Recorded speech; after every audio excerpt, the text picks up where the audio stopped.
Saturday, the 28th of May, 2022, Scruffy Murphy's in Birmingham, 7 p.m. Be there. The Chronicles of Podcast.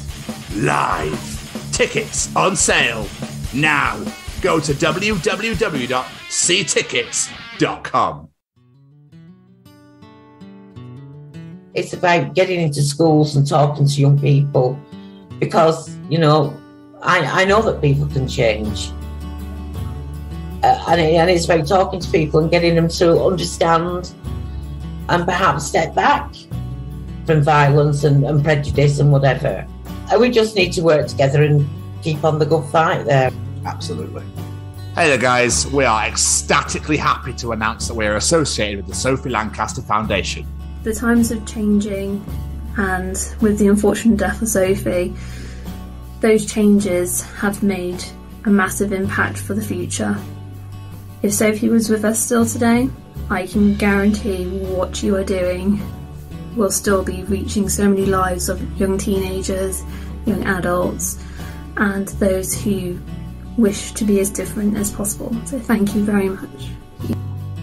To find out more about this incredible foundation and all the work they do, and more importantly, how you can help, head on over to www.sophielancasterfoundation.com.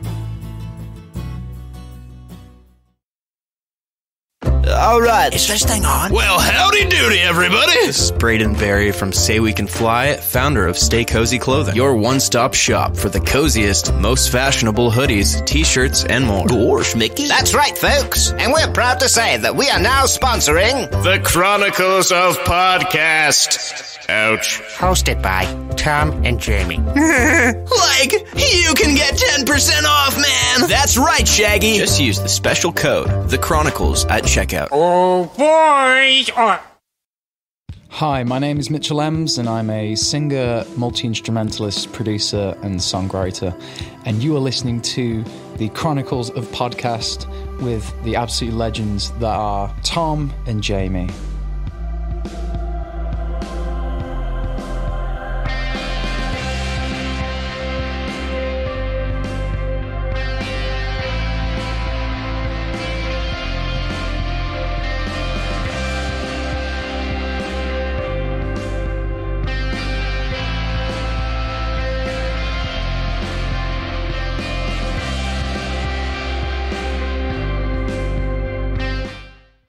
Well, slide to the left, slide to the right, crisscross with my ass, boys. Welcome to hashtag WBW, Way Back Wednesday. And these are the Chronicles of Mitchel Emms. Why, Mitchel this week, Jamie? Well, this week we are bringing you the Chronicles of Neptune Rain on Friday. So, you know what? Let's go celebrate another independent artist the one and only, the amazing Mitchel Emms. I know this is technically Way Back Wednesday, WBW, but it's also MCW, Man Crush Wednesday.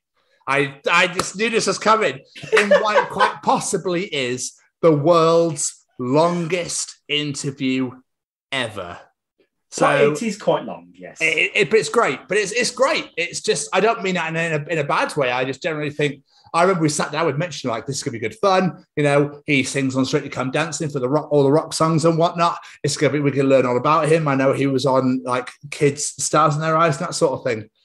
And then it was literally like SpongeBob SquarePants, 2 hours later.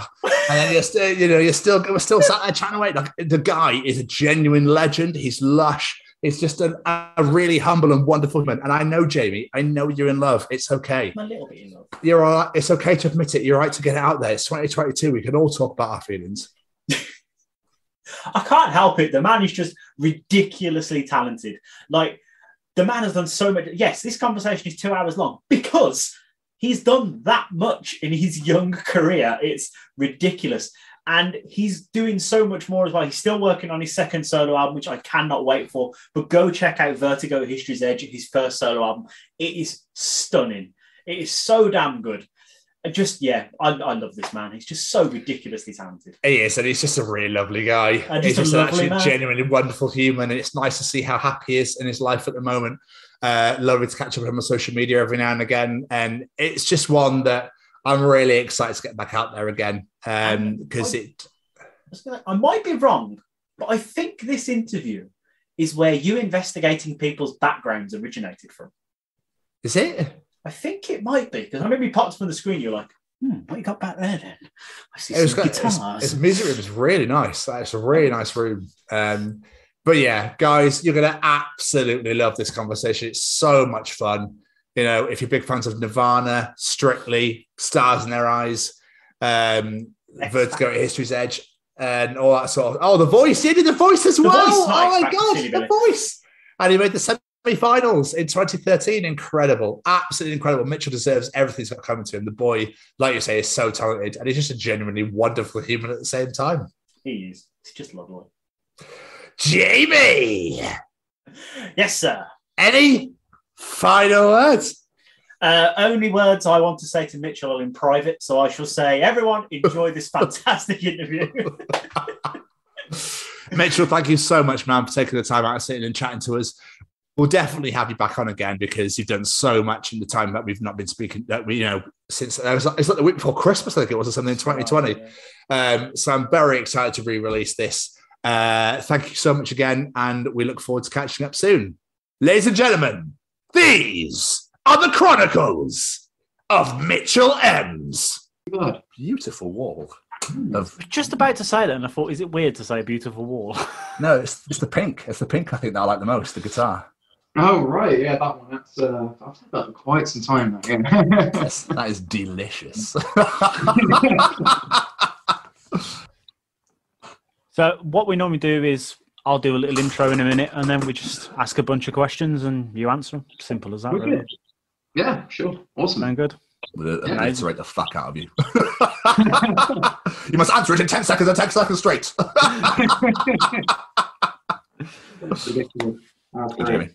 Amazing. Well, if you're ready, then where are you going? Yeah, let's do it. Ladies and gents, I am very excited about today's interview. Today's guest is one that my beautiful co-host has brought to the table. But throughout doing my research, I will openly say I've developed a bit of a man crush on today's guest. This man has been playing music since he was a small boy. He's been on 3 huge TV shows here in the UK. His first appearance when he was 10 years old. A man who I think possibly has the greatest voice I've heard in a very bloody long time. Today we welcome to the show Mr. Mitchel Emms. Hello. That was quite a big up. Thank you for that. No worries. My wife's getting concerned. I'm not gonna lie. I can't say I blame her. I've been told that bigamy is illegal in the UK though, so you're safe. It's fine. Don't make our guests leave straight away. Fuck me. Mitchell, man, how has 2020 been for you? Am I allowed to use swear words? Yes, you can say whatever you like here. I mean, first of all, I think probably the first phrase that would come to mind was a combination of it's been all right and then also fucking shit. So, it's been possibly the weirdest year I think I've ever had, to be honest. So, yeah, it's been a quiet time of reflection, a quiet time of being stuck with nothing to do, no musicians to go out and play with, nothing. So it's been a really, really weird year in that regard. So. But then it also gives you no inspiration for another album. Well, I mean, yeah, a little bit of that. I mean, a lot of this year I pretty much spent just sort of taking a bit of time off from writing completely because I thought with all this spare time it would be like, oh yeah, I'll just have all this time to just create and make things and I'm not busy with anything. So, and it's annoying because you need new experiences to sort of write things, to come up with things. So I just got to a point very early on in the year where I was just churning out song after song after song and just kind of going, well, it's only been a couple months since I finished my first album. And it's like, maybe I just need to give this a breather for the time being. But as of late, past couple months, I've been getting back into writing again. And I have something new in the works, which is great. So it was like, sat here in my kitchen, making a cup of tea. Pretty much, yeah. That's the problem. It's like, what do you write songs about in this whole time other than just being stuck indoors, And visiting the shop or something. You know, it's just, Oh, yeah. Oh, bless you, man. Well, other than music, though, have you taught yourself anything new? Have you learned a language, or have you crocheted? I tell you what, this will sound really cheesy, but I learned the language of loving myself. Oh, that was beautiful. I learned to make peace with myself this year. For all the many years of things that I've done, I was like, time to reflect and time to say, hey, man, it's all right. So, To be fair, we laugh, but considering the amount of people that have really suffered throughout this whole lockdown scenario, that is awesome to hear that someone has come out of it in a positive light. Well, it's almost like, what's the alternative, really? I mean, so obviously it's affected everybody in a quite personal way and in their own ways, but I think for me, just sort of going from being quite busy at the start of the year, which is sort of everything I've ever done, really, which is be a performer, be a session musician, be just out and about doing stuff, to probably being the busiest independently anyway that I've ever been, and just having that all taken away overnight, and just kind of like, well, what am I without music? You know, what is this? You know, I need to sort of figure that out. And I just feel like it gets to a point where I think it was probably around April, June. I was like, I've had enough of this shit. Like, this is not good for the old noggin. So I just got really back into like exercise and sorting my diet out, and I didn't drink alcohol for like 3 months as well, you know, and just tried to really make a good go of just, you know, trying to put myself in a positive place this year. And I think a bunch of those things I've stayed with it, stuck it out for the rest of the year, even with this second lockdown as well. And I think I'm doing all right. I'm doing all right. Good, that's awesome. It's good to hear. It's amazing to hear. It's kind of like, you know, you just got to make the best of it, really. I mean, what else are you going to do? You know? So, It's a very good point. So there's so much we need, you know, to discuss with you, but let's take us back. Where did this love and passion for music come from you? Because obviously we established you're on TV at 10, so it must have come from a very young age. It wasn't too long before that. I mean, this was in the times when, I mean, I'm sure you guys can relate, when like years felt like, you know, 5 years. You know, it felt like so much, you could just get so much done like in such a small amount of time. So like the ages of like 8 to 10 just felt like just forever for me. So I remember it was I had a family member stay, and he was a bass player, and he brought all of these guitars and stuff with him whilst he was staying with us for a couple of months. And I just saw this black Fender Strat he had in the corner, and I was just like, oh, that looks cool. I like the looks of that. So it was sort of, I just started messing around on guitars and stuff when I was around 8 years old, and just playing random patterns and things. And I just thought it was really fascinating. And I have a couple older brothers, and they were all watching, you know, MTV at the time and all the music channels and things like that. So I was having sort of a daily dose of Limp Bizkit and Linkin Park and System of a Down and Korn and Blink-182 and, you know, all of that kind of early 2000s era of like nu metal and alternative music, as well as like all of the old 90s stuff they were playing on like MTV2, if you guys remember that channel. Yeah. MTV2 was the best. Yeah. So there was, you know, that all had like the indie rock stuff, but also a lot of classic stuff on there as well, you know. So then, yeah, around that time as well, my primary school was a Christian primary school. You know, ones where you sing all the hymns first thing in the morning. And all that. Yeah, none of us took seriously. Obviously, we just thought it was, you know, oh, we've got to sing about God, like, you know, whatever, man, you know. All right, and I remember getting asked to like sing some sort of Christian hymn. I cannot remember which one it was, but it was that moment when I discovered that I could sing. Weirdly enough, and I later learned it was called having perfect pitch. So essentially that means that if you sing me a note, I'm able to sort of roughly tell you what that note is. And I got that from it was sort of a very intuitive thing from an early age. It was something I never really thought about, because I was just able to just really harmonize easily with music and just pick up on notes and stuff. So it was kind of like this weird combination of all these little different elements and stuff. And then I was kind of getting into the stuff my brothers were into. I was like, Limp Bizkit was one of my favorite bands. Like at that time, I was like 9 years old. I was like, Fred Durst, what a legend. I was the same. Yeah. And and then obviously like Linkin Park and stuff, and all those kind of bands. And it was I loved all that stuff. And then one day I think I was watching MTV2 and this video comes on called Heart Shaped Box by Nirvana.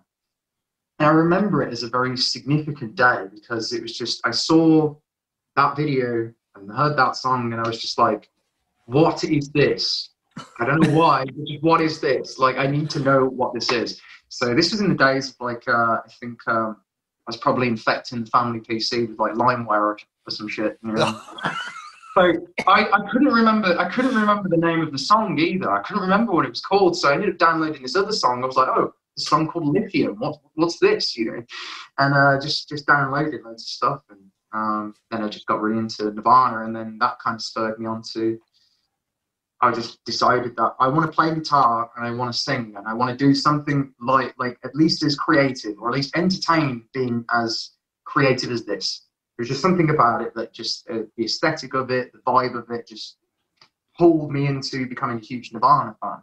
And I was around about sort of 9 years old. I just started learning all of Kurt's riffs on guitar and all that kind of thing. So yeah, it was just it was a bit of a sort of weird storm of multiple elements, things going on. And sort of Nirvana was really really was the band that made me kind of like want to really go out and sort of maybe do that one day. What's amazing is that you downloaded Nirvana on LimeWire and got Nirvana rather than either some classical stuff or hardcore porn. So yeah, fair play. Which always seems to be the way of LimeWire. Oh, Slipknot, awesome! I downloaded that. Of course, that's 9. Obviously, the days when you find Linkin Park. One Step Closer .exe. Oh yeah, that'll play on my media player. Yeah. Download fucking malware or something on your computer. So yeah, bastard. Yeah, ridiculous.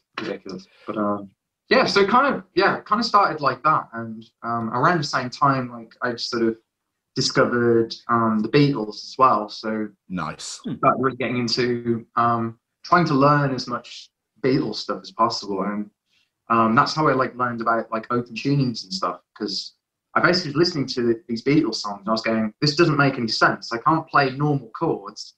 It just doesn't sound right. I think it was like the song Norwegian Wood by the Beatles, and I was trying to figure that out for ages. And then one day I just had the idea of just open tuning my guitar, and I think my dad had seen me do that and managed to learn this thing, and he was like, okay, that's probably not normal. Open tuning at 9 years old, what's going on here, and you can sing and all this stuff. And then this thing was rolling through towns. This sort of live show thing. It was called the Stars in Their Eyes Road Show, and it was at the Symphony Hall in Birmingham. And it's kind of a thing where you go in, you audition for it amongst hundreds of other kids. If you get into the top 3, you'll do 5 nights at Symphony Hall. Don't ask me.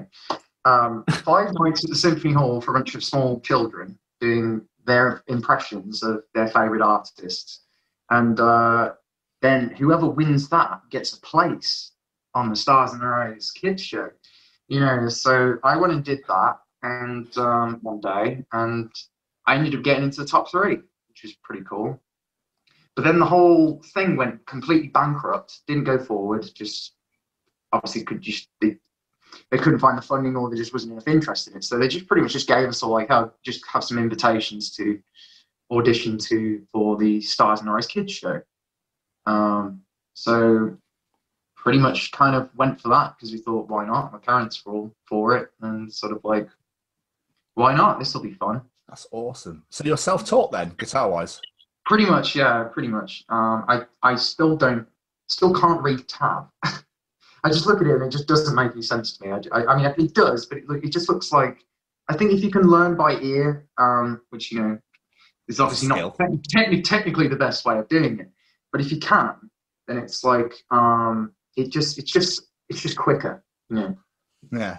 You know, rather than trying to have to read and go, oh, this finger on this fret here and this note there. It's just you kind of hear it and then you just intuitively know the note and where that is on the fretboard, and you just go, oh, it's there. And I can't explain it. It just was something that, it's one of those weird things that I struggled to articulate until I like actually had like a little bit of basic understanding of like music theory and went, oh, this, you know, that's C, that's D, that's E, etc., etc. So, but yeah, mostly self-taught. Yeah. Fair play, dude. Absolutely unbelievable. Unbelievable. So going back to Stars in Our Eyes then, how was that? I mean, just for starters, you got to meet everyone's like kid crush, Cat Deeley. So, you know, if everyone watched SMTV Live, everyone was like, oh my God, Cat Deeley, holy crap. I mean, it was a really weird, I think for me, it was a very strange experience. I'm probably going to say that multiple times during this. It was a strange experience.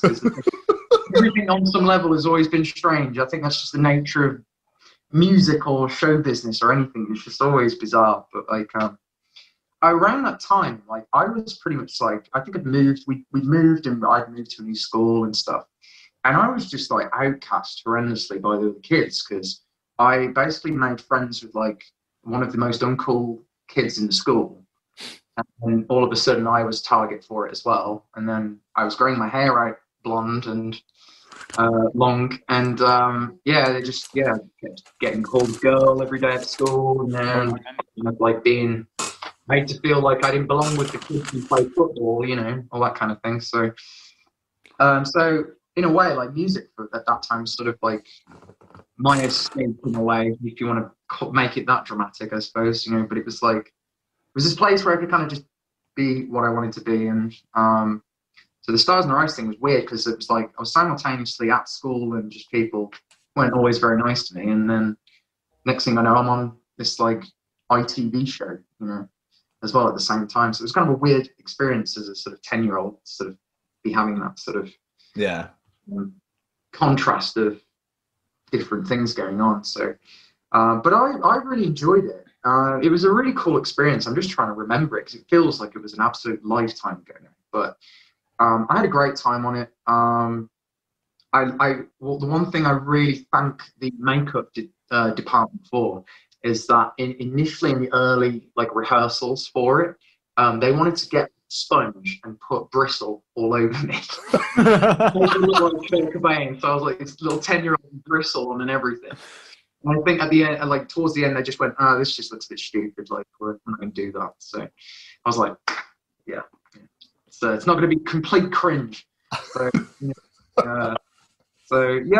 was a great experience. I was just quite sad because like I didn't make it through to like the next round or anything. I just got that like one episode, and it was like the first episode of the series as well. And I was up against like 4 girls who were like 16 plus. You know, I was just a little 10-year-old boy doing Kurt Cobain. So and he smashed out the park.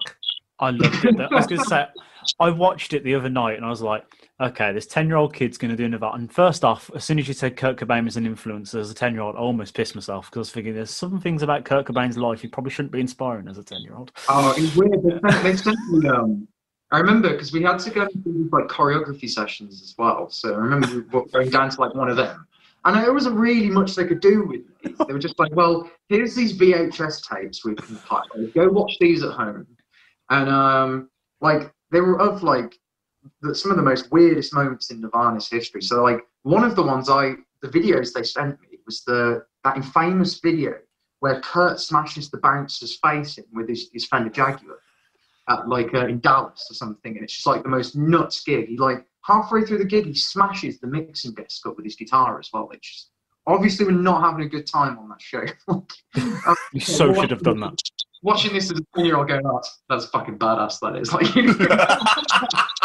you know. And so, yeah, like, there was obviously, you know, that aspect of it was quite adult, but I think, you know, I was one of those edgy 10-year-olds where I was like, yeah, all right, man, yeah, I get it. Yeah. I loved it, though. Really didn't, but I thought I did. I loved it though, because me and the wife were watching it, and we was like, because Kurt's got that gruffness to his voice, and I was like, there's no way in hell he's going to sound like Kurt. He's 10 years old, and then he started singing. I literally just looked at my wife, looked at the TV, and I was like, oh, fuck off! He's 10 years. How is he this talented? That's hilarious. I was like, I'm not having this. I used to try and give myself a sore throat to try and like naturally get that grit. I didn't let go of that for a really long time as a singer, and then I realized how hard it was making my life as I got older. So then I kind of cleaned up my vocals a bit more. But around that time, that was kind of what I wanted to do. I was like, how do I get my voice lower? How do I get my voice more gravelly? And I don't really know how I did it either. I think because around this time as well, I mean, after the whole Stars in the Rise experience kind of, finished, I remember I was driving back after that with my dad, and we were driving back from Granada TV, and my dad kind of giving me this big monologue about, well, you see this, Mitchell, I know you're upset about, you're not getting through, you see this, that's the future ahead of you, behind you, that's the past, like you're moving on, that kind of thing. And after that, it was kind of like him asking me whether this was what I wanted to do, because it was sort of like, well, I'd just done a big performance on this TV show, and it was like, well, are you sure this is the path that you want to take in life? Because my dad had been involved, or at least been around sort of like musicians and stuff in the past, so he kind of has an idea of what the whole thing's like, and 10-year-old me, not thinking about anything, not thinking about one day having to, maybe rent somewhere or, earn money and all those kinds of things. It was like, yeah, I want to be a rock star. I want to be a musician. I want to go and gig, I want to make songs and all that. So sort of that experience kind of solidified me doing this past 17 years of music. So that was the kind of the moment when I knew that, okay, I can probably do something. Maybe I can, So yeah. And around that time as well, like my aunt was, she was a sort of like a pub singer. She would do like everything from pop to rock to, in like working women's clubs and stuff and pubs all around the Midlands.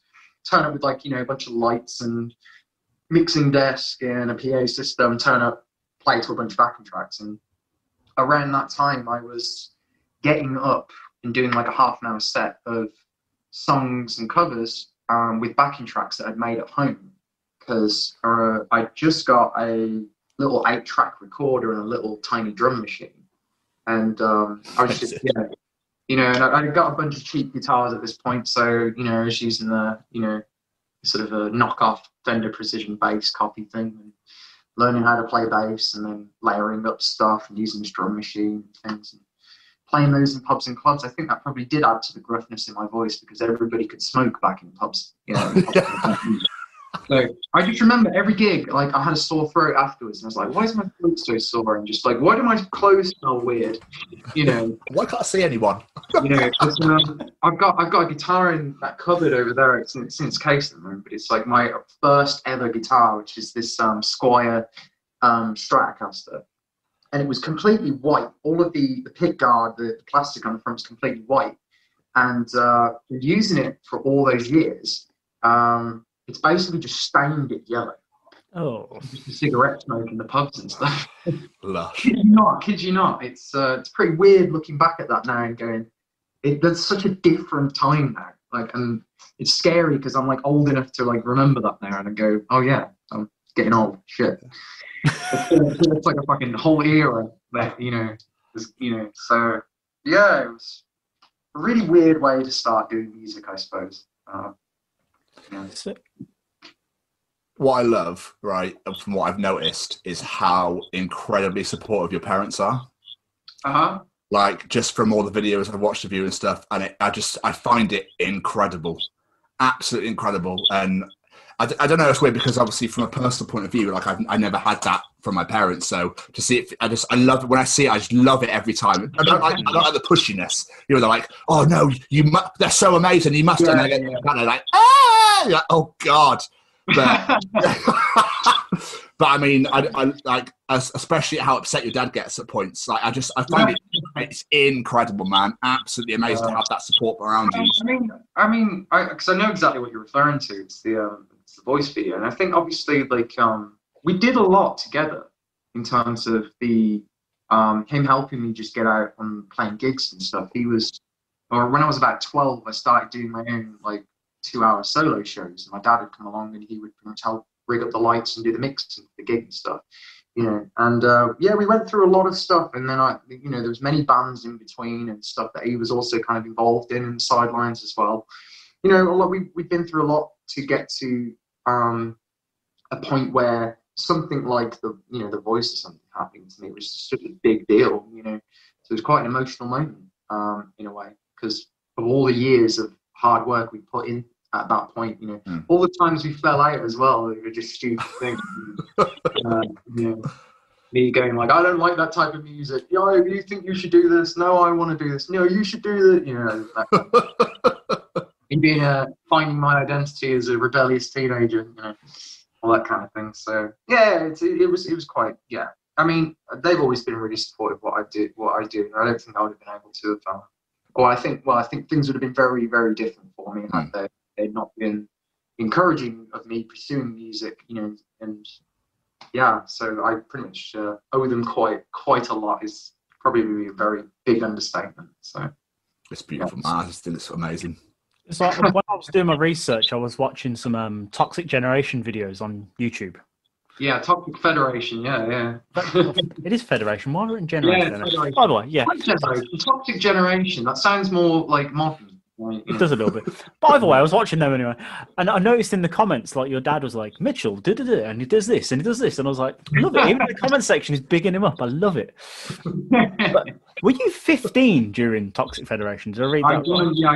I joined when I was 15. By that point, it was like I'd been doing these solo pub gigs and getting up and doing, you know, working men's clubs with my aunt from the ages of like 10 till I was sort of 14, 15. So around that time, I was just starting to reach the end of high school and just kind of going, well, I want to be in a cool band. I want to be in a band, not playing covers in pubs and stuff. Like, I want to go and do something original, you know, or whatever. And I mean, I was still writing my own stuff, and I was writing my own stuff from day one, really.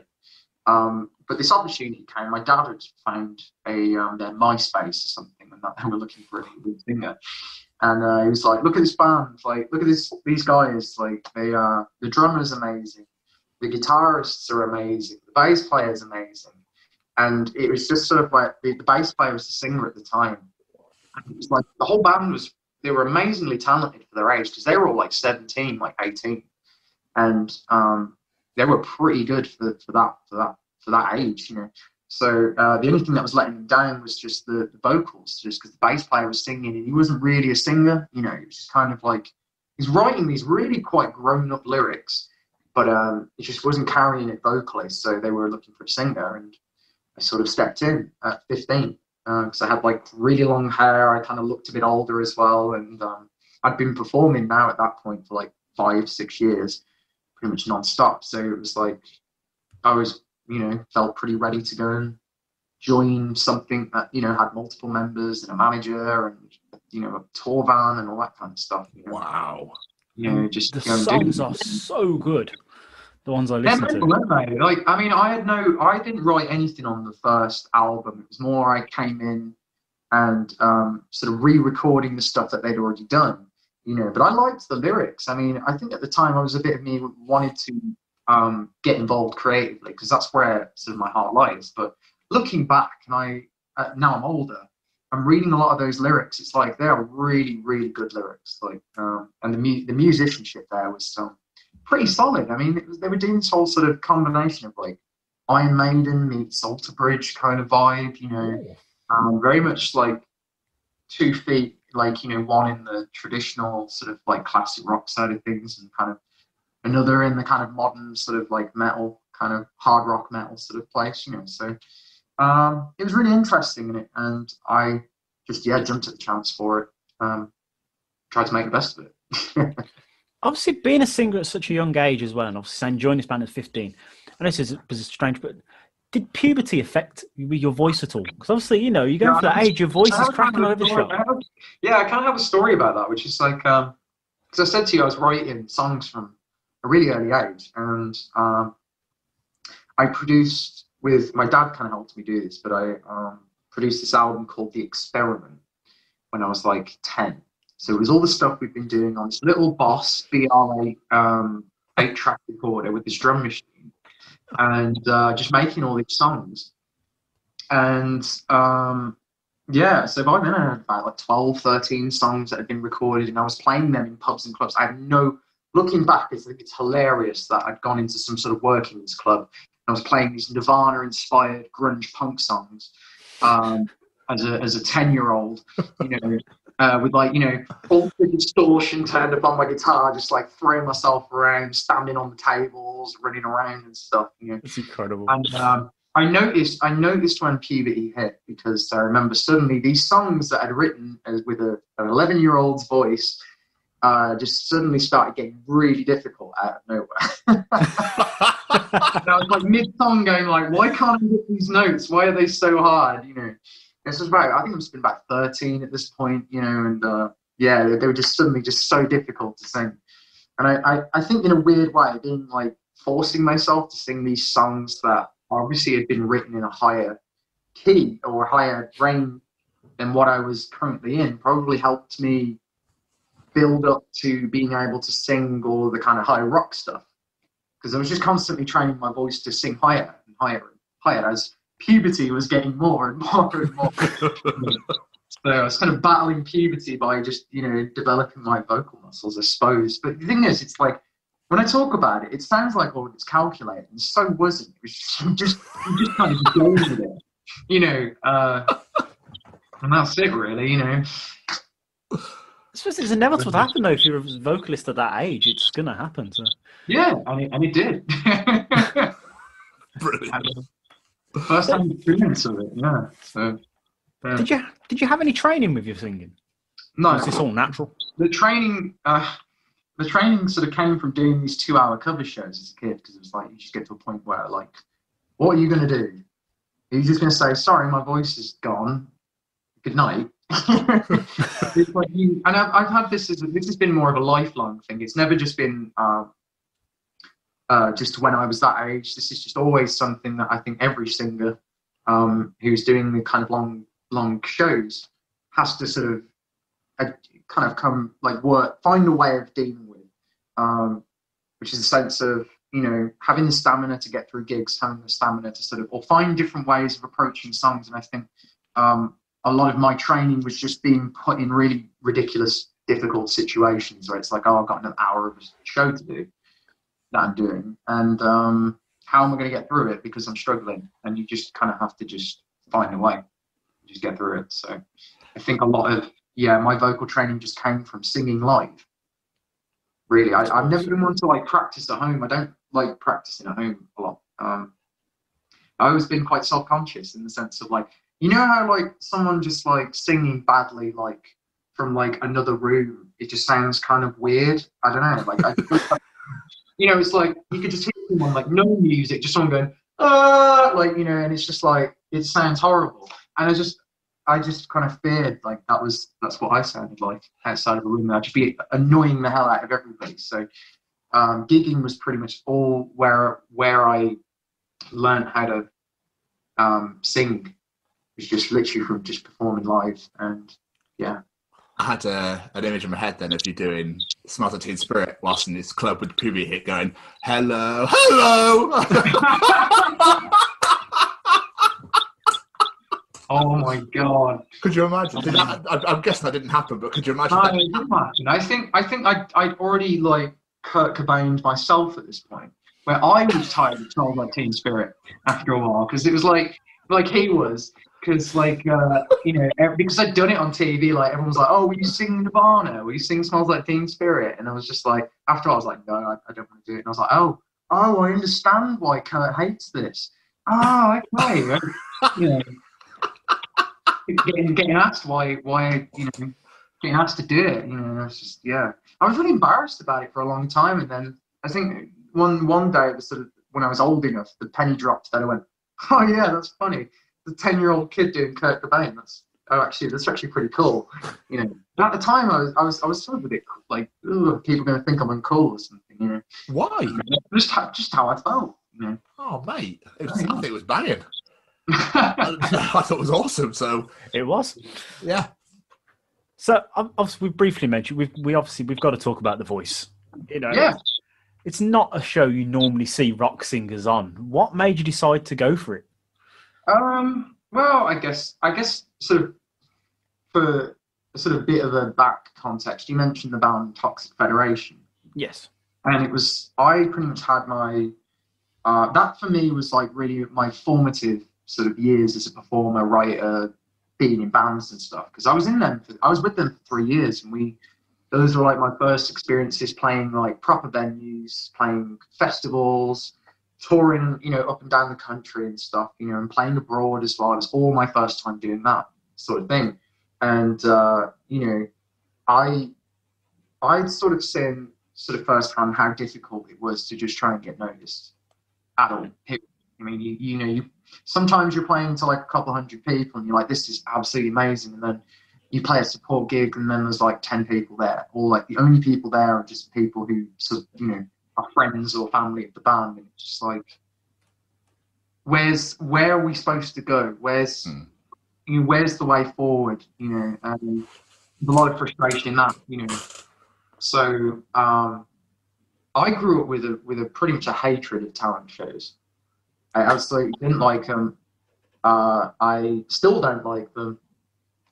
And it was just totally not my thing. It was very much against everything I stood for, And so after I'd left that band at like 18, and that was quite, a big deal for me, leaving my first band and wanting to completely change the sort of type of music I was making as well.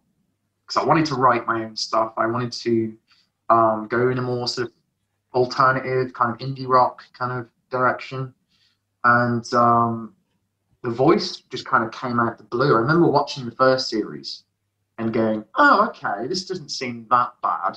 It's not X Factor. They're not putting like old people up on there and laughing at them. It's like, it seems pretty legit. Obviously it was the first series, but that was it. I kind of just had that brief moment in my mind where I just thought, oh, I could do that. I reckon I could do that, And out of the blue, about sort of half a year later, someone had seen one of my YouTube covers that I'd just started doing, which is these. At the time, I just started posting me playing some sort of more poppy songs on acoustic, and I got an industry recommendation to audition for the show. So they contacted me. So I was like, oh, okay. What have I got to lose? I'm not getting on that in a million years. And even if I do, no one's going to turn for me. I'm a long-haired guy. I have I'm not what they are looking for at all. If anything, it might just be like a nice little bit of exposure or something. That's the way I felt at the time. It was just like, I'm a genius. I could go on this show and not take it seriously. That kind of thing. No, I mean that in jest. Like, I did take it seriously in the sense of like, I want to do a good job and, want to, I'd obviously like to get some screen time or something, But it was just again, like I just went with it. It was not really much calculated thought really gone into it. It's just kind of like do you want to do it? Yeah or no? And I was just like, okay, I'll give it a go. And they have like obviously like a load of pre-auditions before the audition, these kind of TV shows. So I got through all of them, and then the day came to kind of go and do it. And like I said, I just didn't expect to get through on it. So I just thought, okay, I'm just going to enjoy this, and this will be a great moment. And that's all this is going to be. But then when Danny turned his chair around, it was like, oh, okay. Like I did not see that coming. And I was just like, this is just going to be this is the start of a really, really interesting experience. Like I knew that things were going to change in a way. Something was going to change. He more than turned around. He fucking mounted the chair. Right? Yeah, that was a weird thing. Like I didn't see that until I like saw it televised like months later, because it was like I'm just there doing my thing and performing. All I just saw was just the chair turn around, and he was just like, there. So then I just kind of gave him a bit of a salute of sorts, and that happened. So it was sort of like okay. No, I've got to take this seriously. I've really got to, I'm in there, so. But yeah, it's kind of like I said, it's not like I didn't take it seriously, but I didn't think I essentially just didn't think that anything was really going to go any further than that.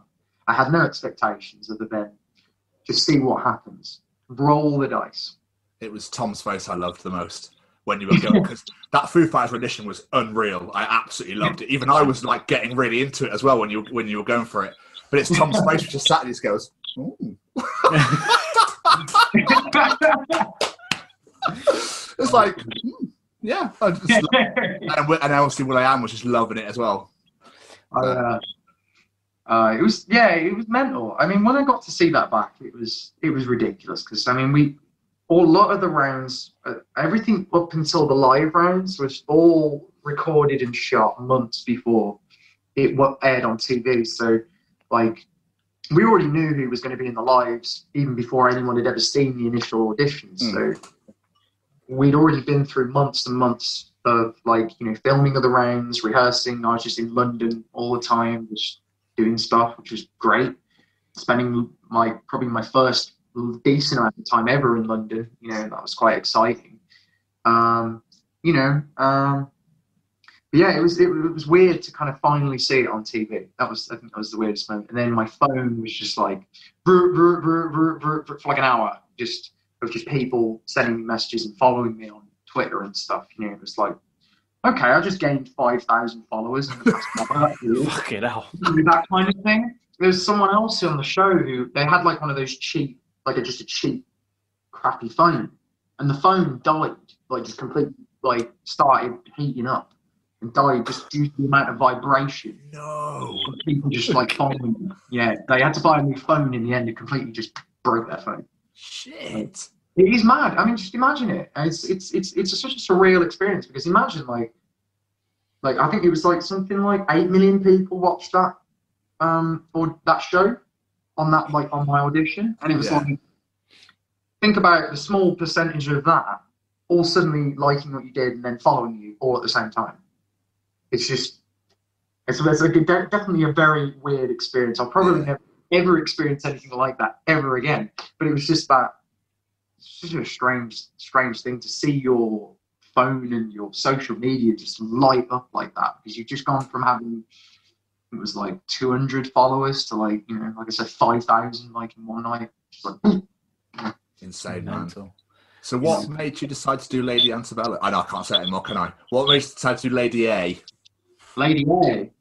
I love that song. That's a Seattle blues singer, and she's trying to take Lady, the previously known as Lady Antebellum, to court over using their name. I've seen that. Yeah, absolutely. I think I read that today, actually.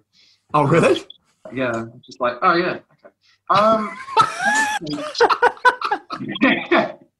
Basically, the reason why I did the Lady Antebellum one was because the previous round, I remember having my soul slightly crushed a little bit, because there's a round before that which was we're going to pit you up against one of your teammates, and you're going to do a sing-off thing. And when at this point I was kind of still okay, I've done Foo Fighters, but I don't want to be pigeonholed as the cheesy rock guy with the blonde hair kind of thing. I'm not looking to be Axl Rose or some shit. It's just it's kind of not. I mean, it's not that I don't appreciate it. It's just that's not really what I was going for, and I wanted to show that I was, versatile, that I could do lots of things. And when they said, "Oh, you're going to be doing Are You Going to Be My Girl" by Jet, I was just oh, that song from the adverts, dun, dun, dun, dun. And I mean, yeah, I think for me, that was another example of like you going, well, I'm probably not going to make it through because the guy who I'm up against is like classically trained musical theatre legend who's in the We Will Rock You musical. How am I going to beat this guy? Like, I'm not. So I'm just going to have fun with this. And I got on with him. He was a really nice guy, a great singer. And somehow I got voted through.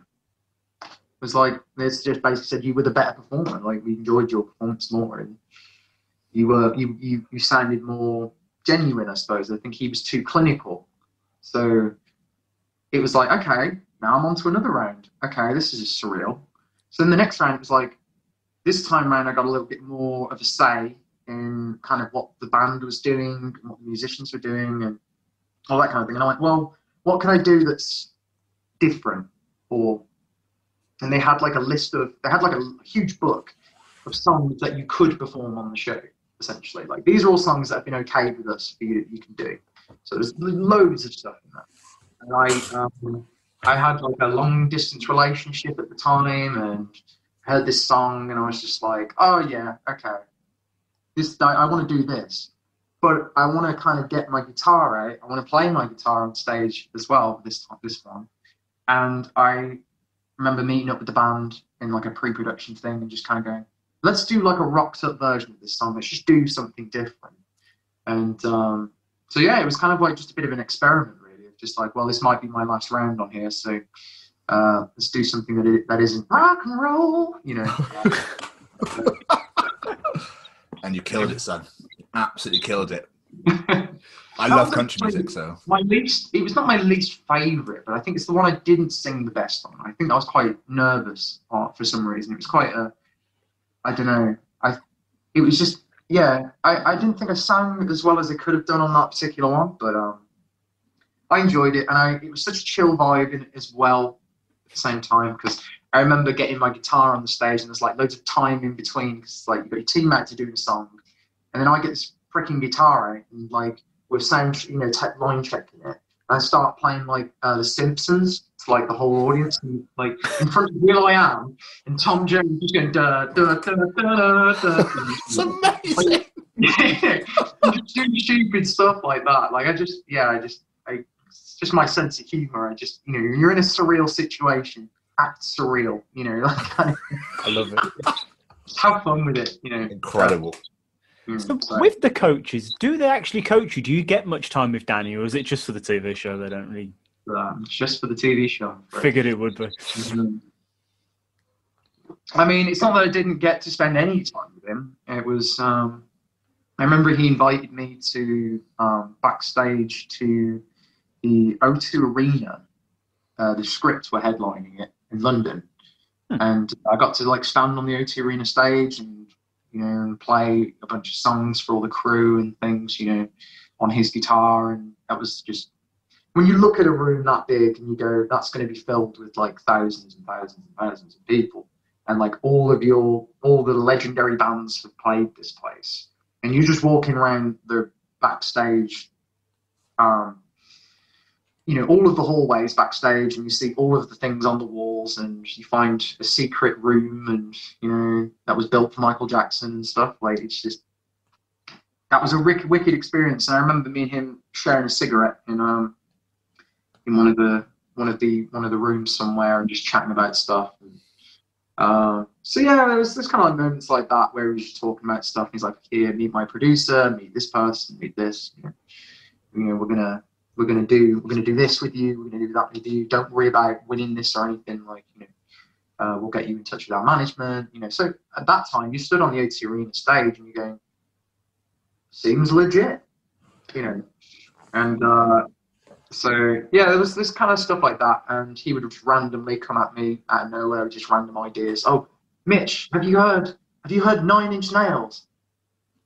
I was like, yeah, all right, yeah. He's like, you should do Hurt by 9 Inch Nails, and then he was off with like his entourage somewhere. But I love that. I thought there was more. That's why I stayed silent. I thought there was more to it. 9 Inch Nails. Yeah. is there more to this or what? Yeah, there was all like stuff like that. I mean, I think after, you know, yeah, that was originally what I was going to do, for the live shows was I was going to show my deep introspective self by doing a sort of rendition of Hurt by 9 Inch Nails, and that was what I was going to do. Smashed. So I really wanted to do something that wasn't the I'm running around the stage being a mental rock guy. You know. I wanted to do, because I listen to all these other great singers, and they're doing these really emotive songs, and they're doing really amazing things. I'm like, I feel limited to just being the guy running around the stage doing the big loud thing. And I'm like, well, that's not just what I do. Like, I want to do something whilst I have the chance to on the television show, to do something quite special, at least for me, or just to feel it would fulfill me on some level, that I'd, shown as many sides of myself as I could have. So then it was that, and then it got changed to, I was going to do Bed Shaped by Keane, which I love that song, and I was like, yeah, I really want to do that one. And then last minute it got changed to, it was basically like, oh, I'm an industry insider, and I know this band's going to be huge by the time, and this song, like, by the time you do the lives, and this song is just going to be everywhere. It's called Radioactive by this band I know called Imagine Dragons. Why didn't you do that? So it kind of got a bit like pressured to kind of do that one, and then I did that one, and it wasn't really the song I wanted to do for the lives. So, is there no way you could be like, no, I'm doing Keane? The thing is, it's like when you've got someone who's, I think, especially when at that age for me, I mean, I was like 19, it was just like, if someone who's, you're looking up to in a way, you're kind of going, oh, like, you're this ultra successful musician, and I trust what you're saying. I trust that you know what you're doing. Yeah. That's what I place a sort of sense of trust in that, rather than trying to be someone who was difficult to work with. I didn't want to be difficult to work with. I wanted just everything to be quite easy, And it's not that I didn't make the most of doing that song. Like, I actually quite enjoyed it. Especially we sort of incorporated doing like the piano bit at the start and things like that. That was really cool.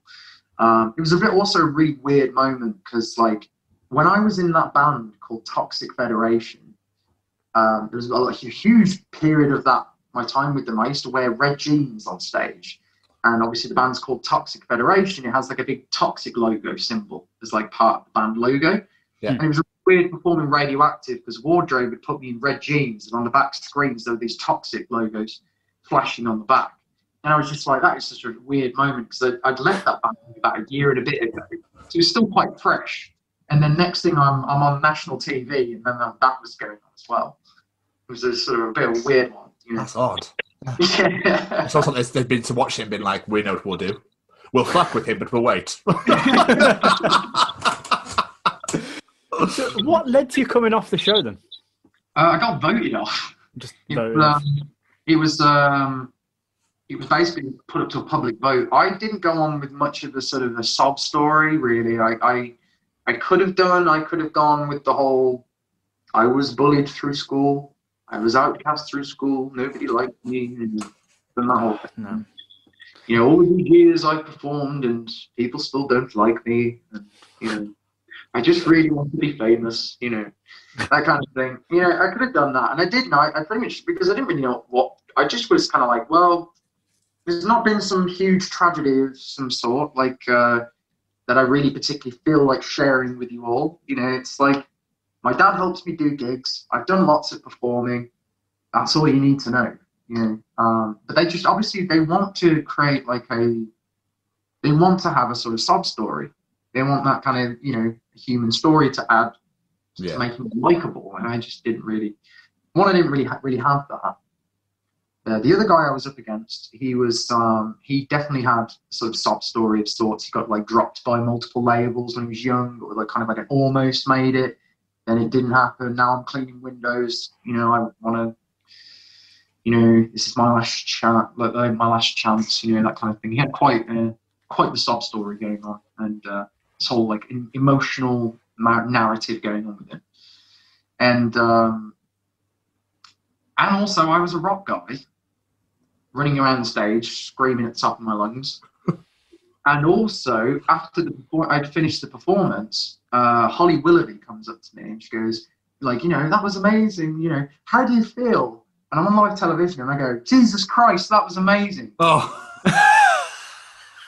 So, like, it's like something you can't say on live TV or at that time. And I just didn't think about it. And then she had to like, oh, I'm sorry to the watchers back home. He's obviously a little flustered after his performance. I didn't know that at all. And I don't know if that had anything to do with it or anything, maybe, I don't know. But this is the first thing I thought of saying. Yeah, just it was such a long and emotional day that I just was like, Jesus Christ. That was At least you were like, fuck me. I was going to say, yeah, couldn't have been worse. So that kind of happened. And so, I mean, there were some people who were really upset about that, but it was quite funny watching, like, people, like, those kind of people got slaughtered in the comments sections on Facebook. Someone put, like, I absolutely have respect for you and your voice, Mitchel Emms, until you said the Lord's name in vain on live television. And like people were just coming in and just like attacking this woman called Mary. Kept like putting it on every post that had anything to do with it. It was so funny, Brilliant. But yeah, no, it was put to an audience vote, and they were like, "Yeah, let you go now." So we're voting out the heathen. At the end of that I'm quite upset about it. I was quite, because I think it was that kind of like realization that at that point, that was the first time throughout the whole thing in which I thought, you know what, maybe I could do this. You've been in it for such a long time, and the whole time I just thought, nah, I'm not getting through. Just enjoy it for what it is. And then by the time I got to the lives, I was like, okay, there's some momentum. And I'd obviously by that time seen like the public reaction to all the stuff that was like people finally seen it on TV, and it was like like socials were all blowing up, and it looked like things were all on the up from here. And I was quite sad for it to be over. I just kind of thought, well, this is it, So, and yeah, that was that. So, what did this lead on to? Obviously, you've got this massive social media following now. So, where did it lead on to from that? It sort of. It was a weird one because I really did expect something really big to come from the show. I mean, you had like Danny saying stuff like, people should just buy tickets to Mitchel Emms' fucking show right now, all this kind of stuff. And you just kind of bought into it by the end of it.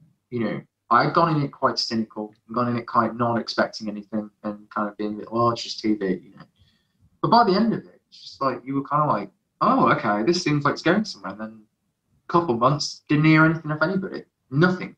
Just nothing. So I just felt completely back at square one. Life hadn't really changed. I was still living at home, and I dropped out of university as well. So it was like, okay, I don't have that now. What am I going to do? So I put my own band together based on an album that I'd finished just as The Voice was happening. It was like was technically my first solo album, but I turned it into a band project. I recorded it all myself, wrote all the songs, and I put a band together with the guy who I met in sixth form, who asked to mix it. He joined on guitar and got a bass player, got a drummer, and just went, well, I've been on The Voice, and maybe we can get some gigs. Let's just go and do that. So then we started gigging for the next year and a half, just playing everywhere and anywhere that would have us, really. And although we weren't like, I wouldn't say we were like a rock band as such. Like we weren't a classic rock band. We were very much a melodic indie meets kind of punky sort of grunge sort of thing. The band was called Mr. Nothing. That's really good. I don't know. It just was the name I thought of. I came up with a song called Mr. Nothing once, and then I just thought, oh, that'd be a really cool name. And I couldn't think of anything better, so I just, went with that. And that was a really cool time because I was feeling like I was back to doing what I'd always wanted to do, which was that I wasn't the lead singer of a rock band where that's all I did. I was kind of doing a bit of my sort of grunge dreams a little bit, whilst also experimenting and discovering new music and discovering myself as a songwriter and as a musician and as a guitar player, coming up with loads of riffs and stuff. So it was almost like the antithesis to what I was on The Voice, for better or worse. That's just the way I felt about it. I just thought people aren't going to take me seriously because I've been on a talent show, TV talent show. And that was a really weird thing for me, because I just went, I'm just going to go full out, be who, like, whatever I want to be with this band, throw myself around the stage, chuck my guitar across the stage, and, you know, let's just go nuts. Let's have a ridiculous time with this. And I was really passionate into music. The guitarist, he's still one of my really good friends to this day, like John. He was really into what we were doing, and we were starting to like write together as well, get him involved on songs and stuff. It was really starting to become its own thing, like a band. And that's what I wanted. I at that time, even though it was probably a terrible idea for me to have done this, because you'd think that the way I saw it at the time wasn't necessarily what, I wouldn't say it was necessarily reflective of reality, in the sense. It was in the sense of like what I should have done, like logically, a logical-minded person would have done, is capitalize massively on the fact that you've just been on this huge TV show. Be a solo artist, just go and make the most of your name. And I just didn't do that. I went, no, I want to be a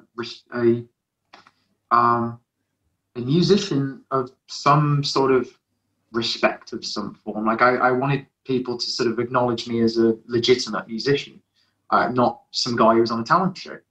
So it was very much the antithesis of who I was on The Voice. Instead of being, you know, this amazing singer, I was doing a lot of shouting and screaming and throwing my guitar and being very, very quite expressive as a performer and being quite intense. So, you know, that's what I wanted. I wanted it to be this fun but intense thing, you know. And the stuff I was singing about, I was writing about my own feelings. I was writing about my own emotions and things that I was going through, and it was very, very personal stuff. So I just, completely went the other direction. But I managed to get a lot of people to listen to the Mr. Nothing stuff. And a lot of people really liked it, because there was a contract that said I wasn't allowed to release any music commercially for like 6 months after The Voice. Really? Yeah. The kind of like, you know, you're not really like kind of like benefit from this because this is BBC and it's taxpayer funded. I don't know what it is. There's just tons of red tape in terms of what you could, what you couldn't do. So instead, with this YouTube account where I'd done a load of covers, and then because I've been on The Voice, they racked up like hundreds of thousands of views and stuff. I just thought, well, fuck it. I'm just going to put them for free online. This album that I've worked on, I'm just going to start releasing it, and then I'll put it out when that ends. And I managed to get a lot of people to listen to it, and which is really cool, because I was really proud of it. I was really proud of that, especially that first album, because it's the first time I'd ever released anything where I performed and wrote and arranged everything, recorded it, you know. So that was really exciting. But obviously, towards the end of that, it was, for me, I think, having been non-stop since I was 9 years old, just chasing it constantly. And, you know, that's not even to mention any of the other stuff that was going on in my life, and, you know, all the other stuff outside of music, you know, just music alone. It was just like, I'd never stopped ever, like, for such a long time. And I think around that time, especially in around about 2014, it was about a year after The Voice, I got quite bummed out about sort of my situation, because I thought, you know, I'm not getting the people to the shows. I'm having to promote, write the music, sort of manage the whole band that I've put together, you know, trying to be a good guy to everybody, trying to make everything happen. And I just didn't feel, I just started feeling like nobody was believing in what I was doing, and that I no longer was believing in what I was doing, even though it was, deep down, it was really what I wanted to do. But I just lost belief in kind of everything that I was doing at that point, because I'd gone from such a massive high of being like everyone in my town knowing who I am, and people watching all my stuff, and, you know, the whole minor celebrity thing for a bit, to being, you know, bottom of the bill, playing to 20 people, you know, within a year kind of thing. It was just like, it just, yeah, there was a lot of moments like that. And then we had like members leaving. We went through like 3 drummers in the space of a year, you know, and it's like getting a drummer in a band. Like, a drummer sort of settled into a band is probably one of the hardest things, you know, because it's such an integral part of the band. So it's like getting someone, you know, up to date with the stuff you were doing and the new music that you're doing as well, and getting them to learn all that stuff. And you got gigs and stuff. And it's like, and it was just predominantly just me just trying to manage all of that, and it's got a bit much, really. Bless you, man. So I think this is a good time to probably mention this. I don't know if I should. Should I mention it?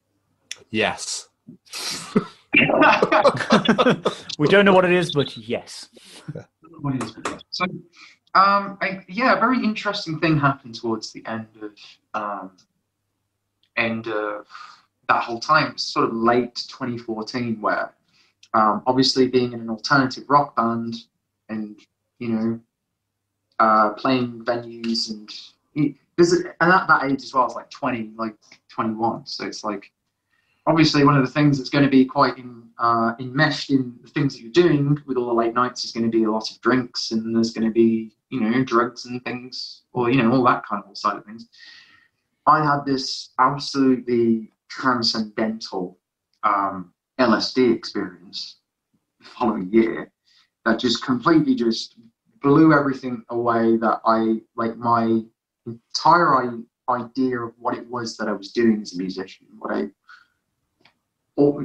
my entire life had been up until that point as a musician, as an artist. There's just everything was just called into question in a positive way, in a sort of like a making me realize sort of who I was deep down on the inside. However, this was an incredibly bad time for this experience. Because, so this was quite a profound and crazy experience that I'd had. It really altered what I thought about life completely, who I was.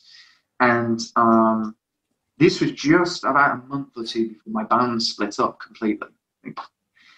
And so that happened.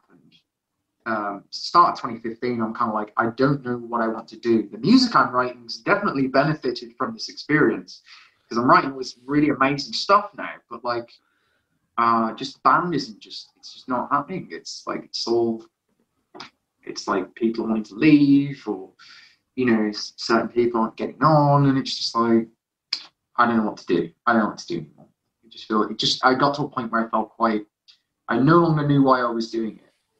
And then out of the blue, again, I took a break from the band for a bit. I just said, I just need to take some time off. Just, you know, let's all, you know, chill.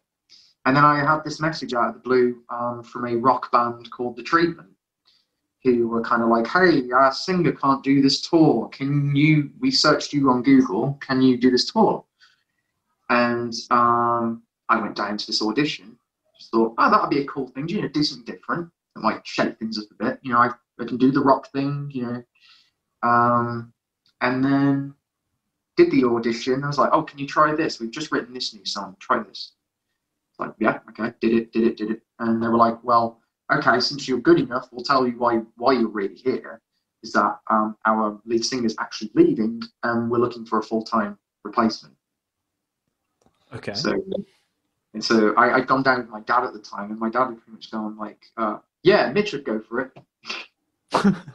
Amazing. And I was a bit sort of like too, because it wasn't really, you know, in a way, it wasn't that I didn't want to do it, or I didn't think I wouldn't be good at it or something. It was just, I was conflicted about what I wanted.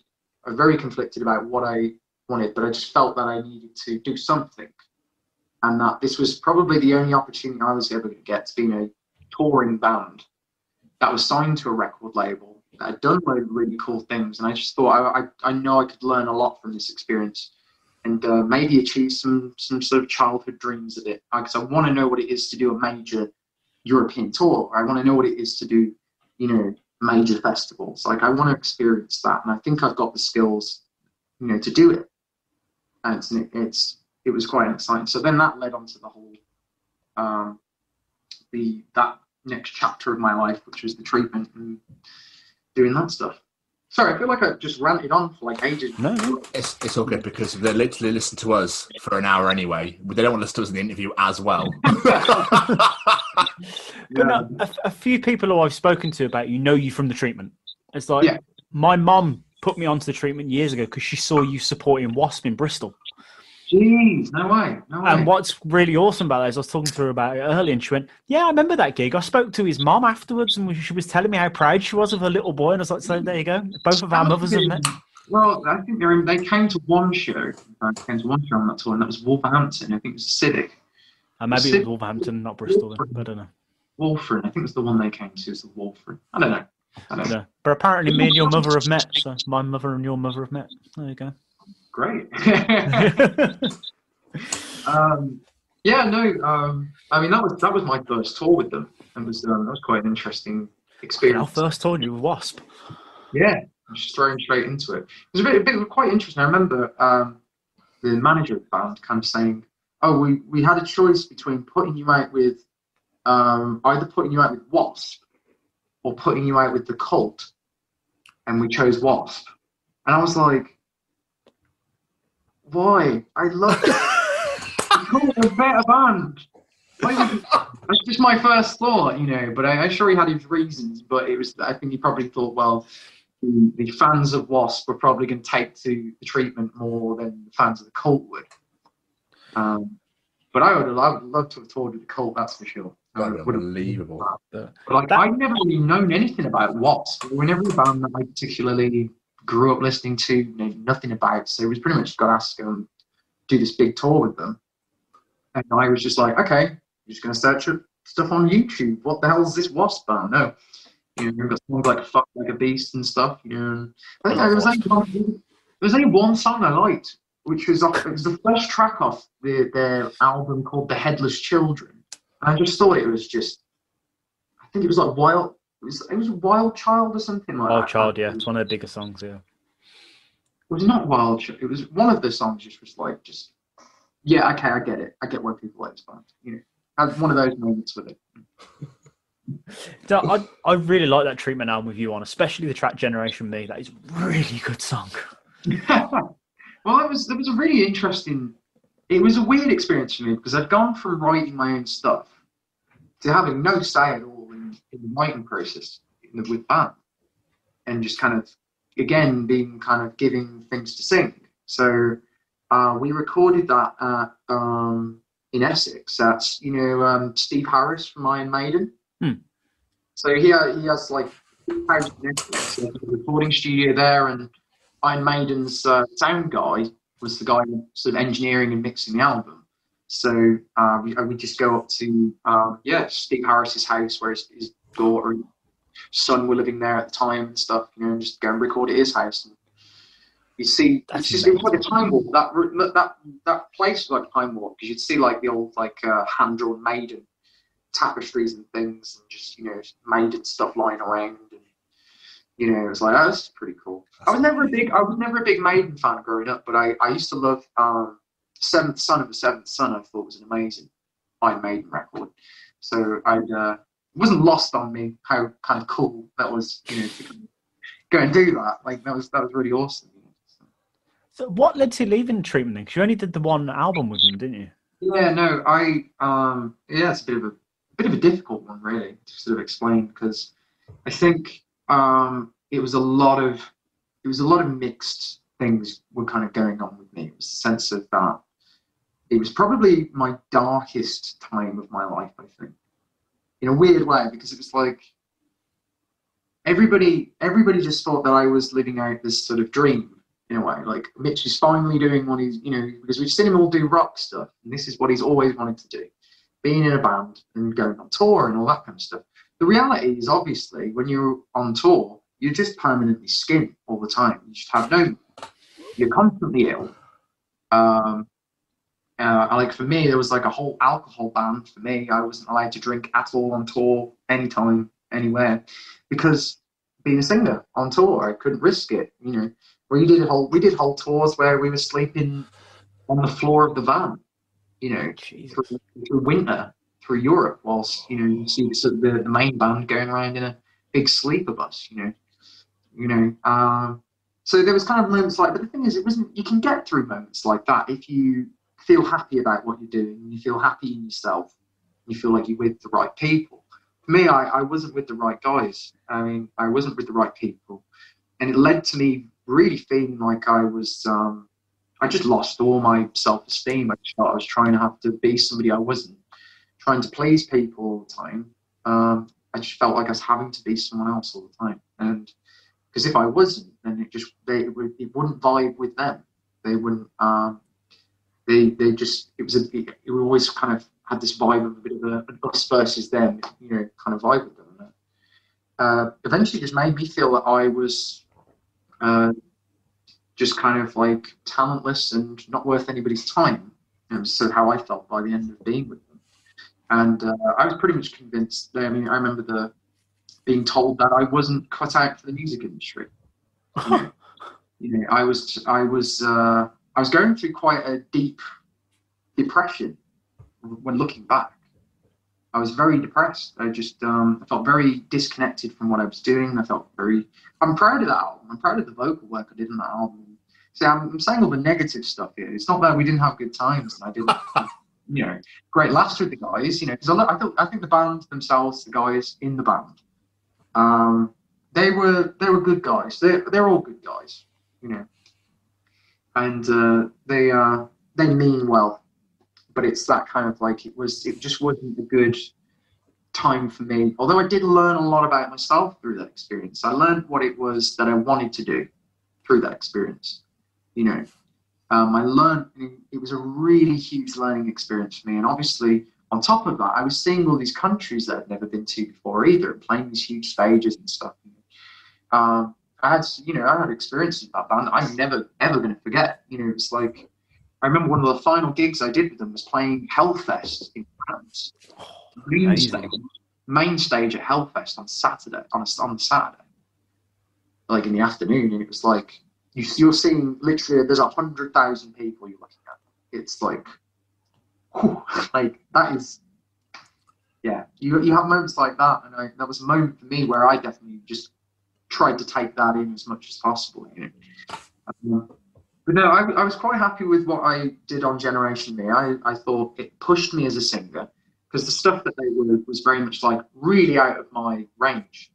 And the only way I was able to sing that high was because I'd quit smoking like about 2 months before 2 weeks before my first audition with them. Quit smoking.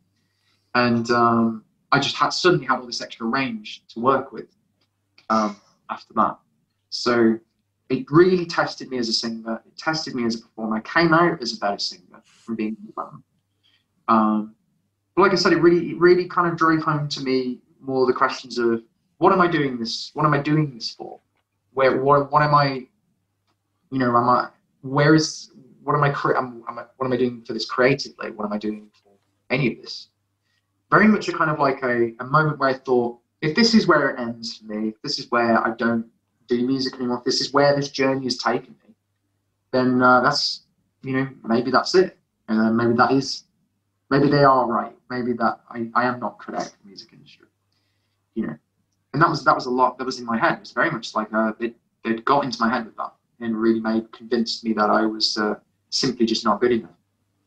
So it was, a really, really complicated time. It was sort of full of really good times, but then also full of really bad times. It was also 2016, so like fucking Bowie died, and you know, that was the year, wasn't it? It was just like a dark year, and I was 23. Nobody likes you when you're 23, and a band said that once.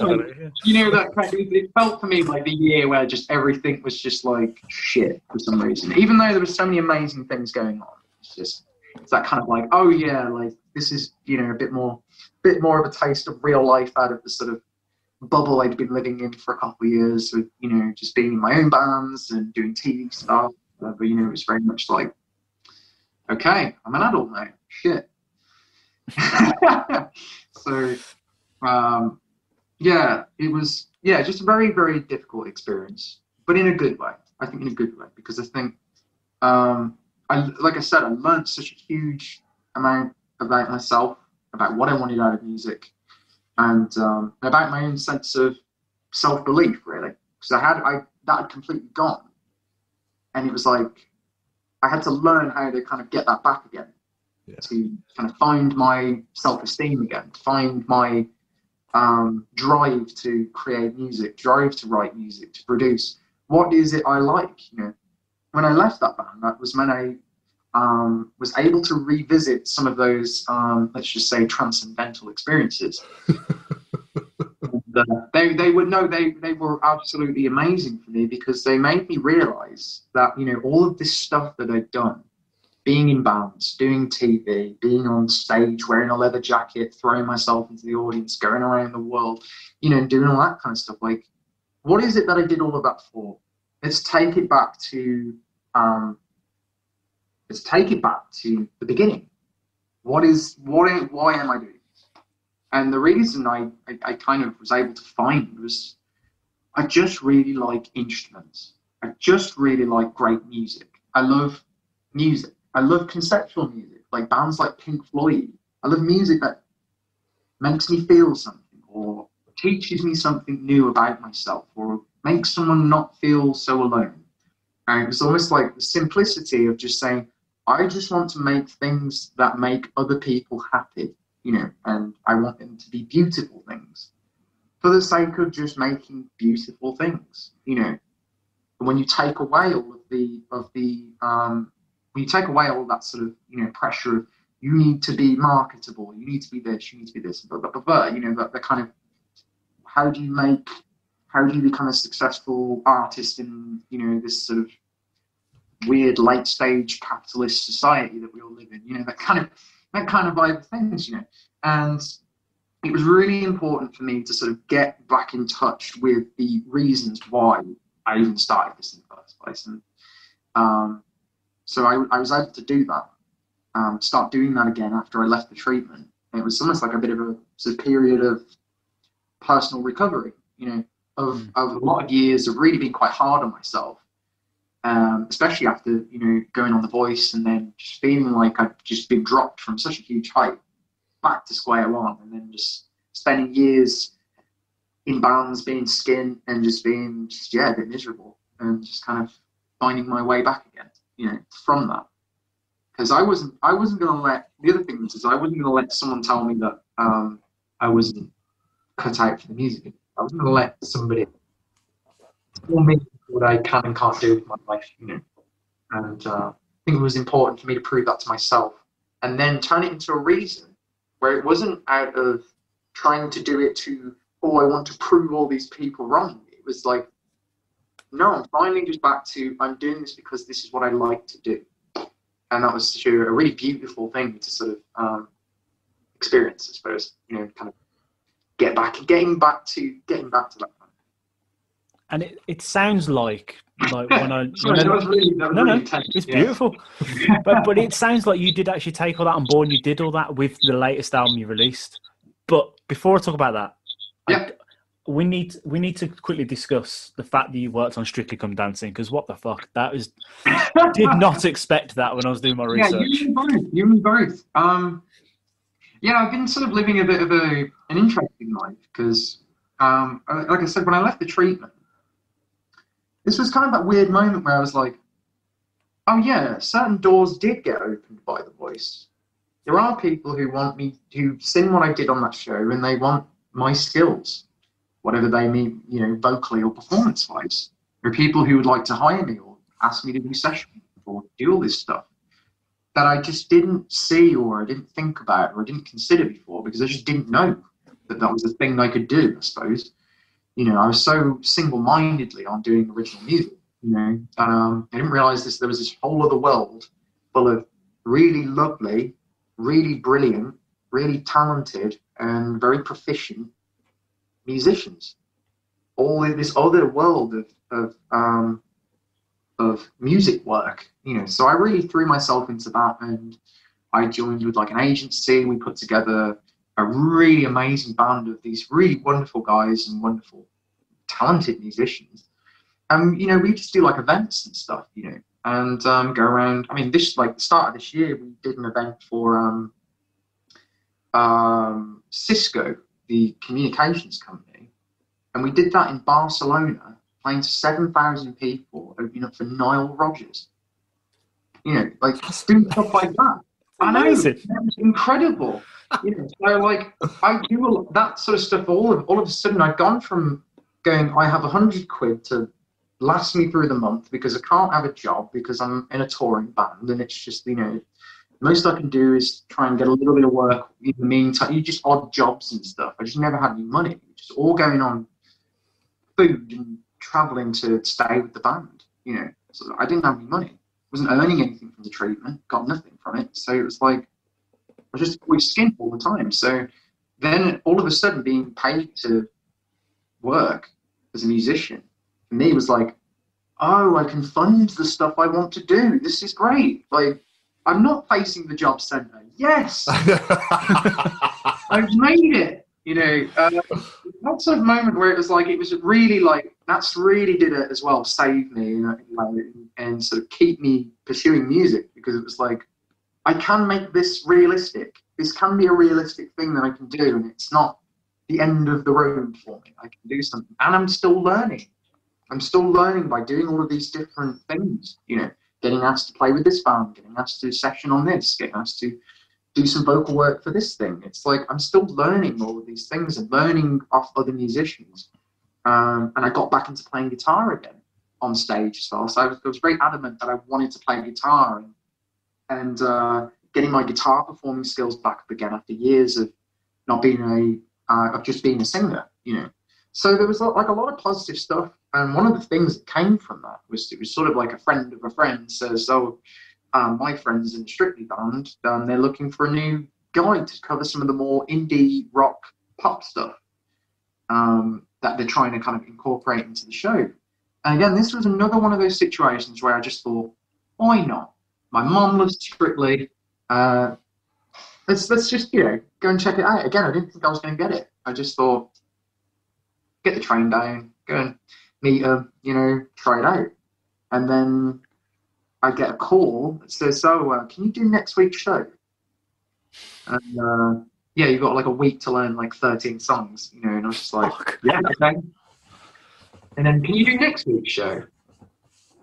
You know, and I think that was why it was, then again, this is where the whole perfect pitch thing comes in, because it means it's really easy for me to learn stuff really quickly, especially melodically, because I get it straight away, and I can learn stuff really quickly. And that's exactly what a show like that needs, is somebody who can come in and then go, well, we've got this whole new set of songs this week. We need you to learn them and then perform them in front of millions of people on television. And again, that was another crazy learning experience for me, because, you know, I'd never really been in a situation like that before. And it was, I actually really enjoyed it. I really, really enjoyed my experience on that show. And it was great fun, really. So what were some of the songs you did while you were on there? I did a bit of everything. I did some really, really ridiculous songs on there, and then I did some other songs I really liked. You know, my favourite one that I did was some sort of like alternative, like American band did a cover of a song called "Drops of Jupiter."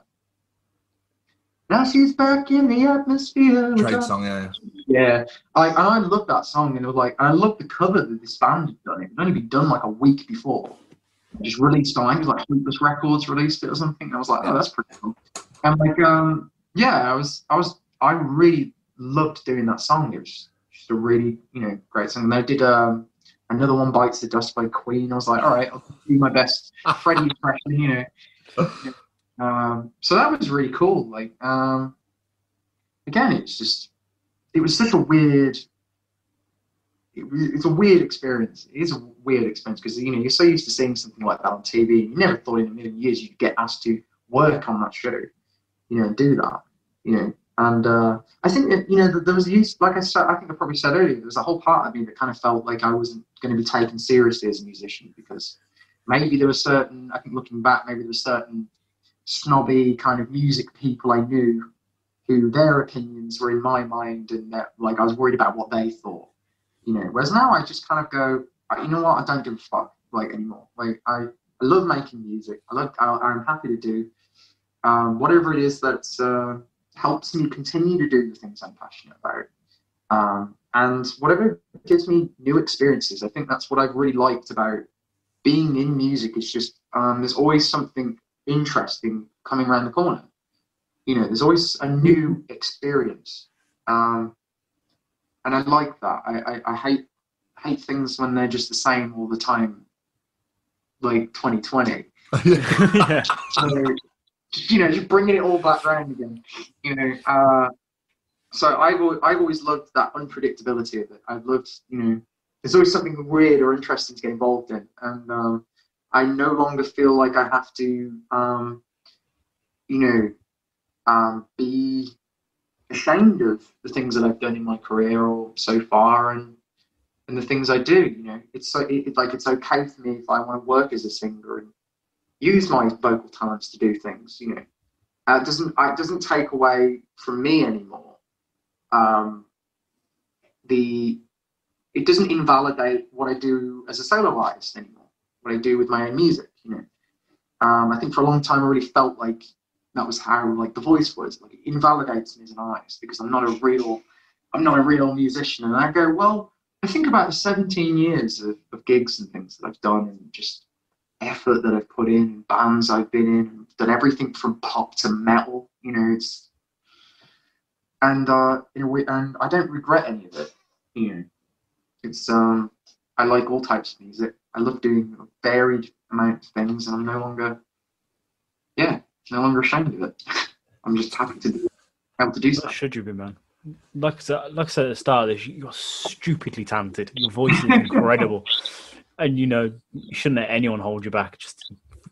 But it is easy. I mean, it's the things. It's that kind of thing where like nobody tells you not to do those things. I suppose it's like there isn't really always a guidebook on how to handle these sort of things, and you know, so I guess like same with music, like I've just tried to learn as I've gone along, really, and just, you know, develop as well as a person. And I think like with Vertigo, the Vertigo History's Edge, like that was sort of, for me, was like the pinnacle for me of all of these years of trying to find what it is that I wanted to express as an artist. Like, what is it that it was like the final honing down of like that, really, was how I felt about that.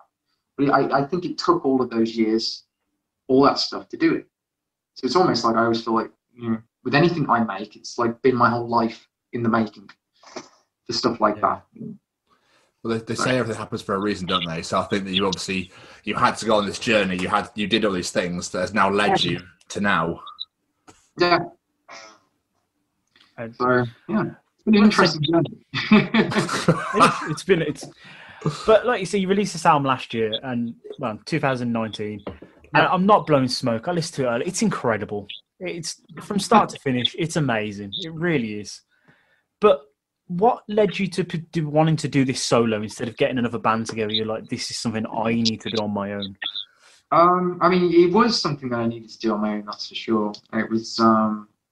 I think because I'd spent a lot of the times when I've been in these like other projects or bands and things, like I've been making stuff in here or whatever, you know, and honing. I wrote whatever word is. I wrote, like hundreds of songs over the years, and I love production. Like, I absolutely love mixing and production. And I really, over the past couple of years, really got back into that. So I kind of figured out that when I was a kid, I think it was like 9, and I like found a copy of Pink Floyd's The Wall, you know, and then like obviously didn't understand it as a child, but it blew my mind, like that sort of stuff. And then you listen to something, and then I was like, oh yeah, there's Dark Side of the Moon, like holy shit, like that's blowing my mind. And all of my favorite albums, it's like you go, well, yeah, they're all playing on it, they're performing on it, the song, but it's like the production of it is like also another aspect of it. You can create a little world for people with the right production. So I've always been really fascinated with recording, home recording, and producing and mixing stuff myself. Especially because I've gone into studios and I've recorded original stuff in studios and really not been happy with it at all. And I like that I can really put the attention to detail in that I want.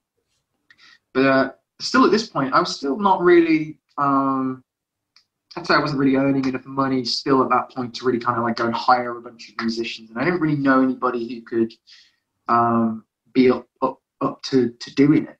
It was very much, did start off as quite a personal thing as well. I mean, I wrote this song called Rivers of Ice, and that was kind of like where it started. And that was sort of late 2018. And that sort of song for me kind of summed up how I'd felt for a long time. And again, it was sort of, like I said about these sort of like transcendental experiences. Rivers of Ice was kind of like a song about that. You know, it was about being able to start again and to believe in yourself, and to, that's the kind of what I wanted to make, was write music like that could encourage people, and but also really transcend you into kind of a different space. You know, I love like putting tons of effects on guitars. I like making these huge walls of sound and stuff. It's like, I'm known as a vocalist, but like I think my true love with music has always been in production. It's been in the whole thing. You know, when you listen to an amazing album, you hear everything in it. You hear the production, you hear the songwriting, you hear the way the guitarist plays, the way the bass player plays, the way the drummer plays. And I love all of those different elements, and I love how things are created. And I'm such a nerd about this stuff. Like, I spent so much of my time researching how albums were made, you know, and that kind of stuff. It just fascinates me. The whole technical side of it does.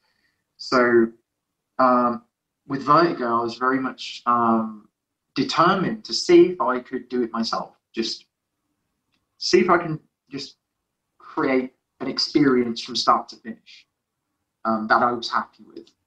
And yeah, it was sort of an exercise in doing that, really. But it was personal for other reasons, because it was at the start of 2019, a friend of mine who had known for a really long time, unfortunately took his own life.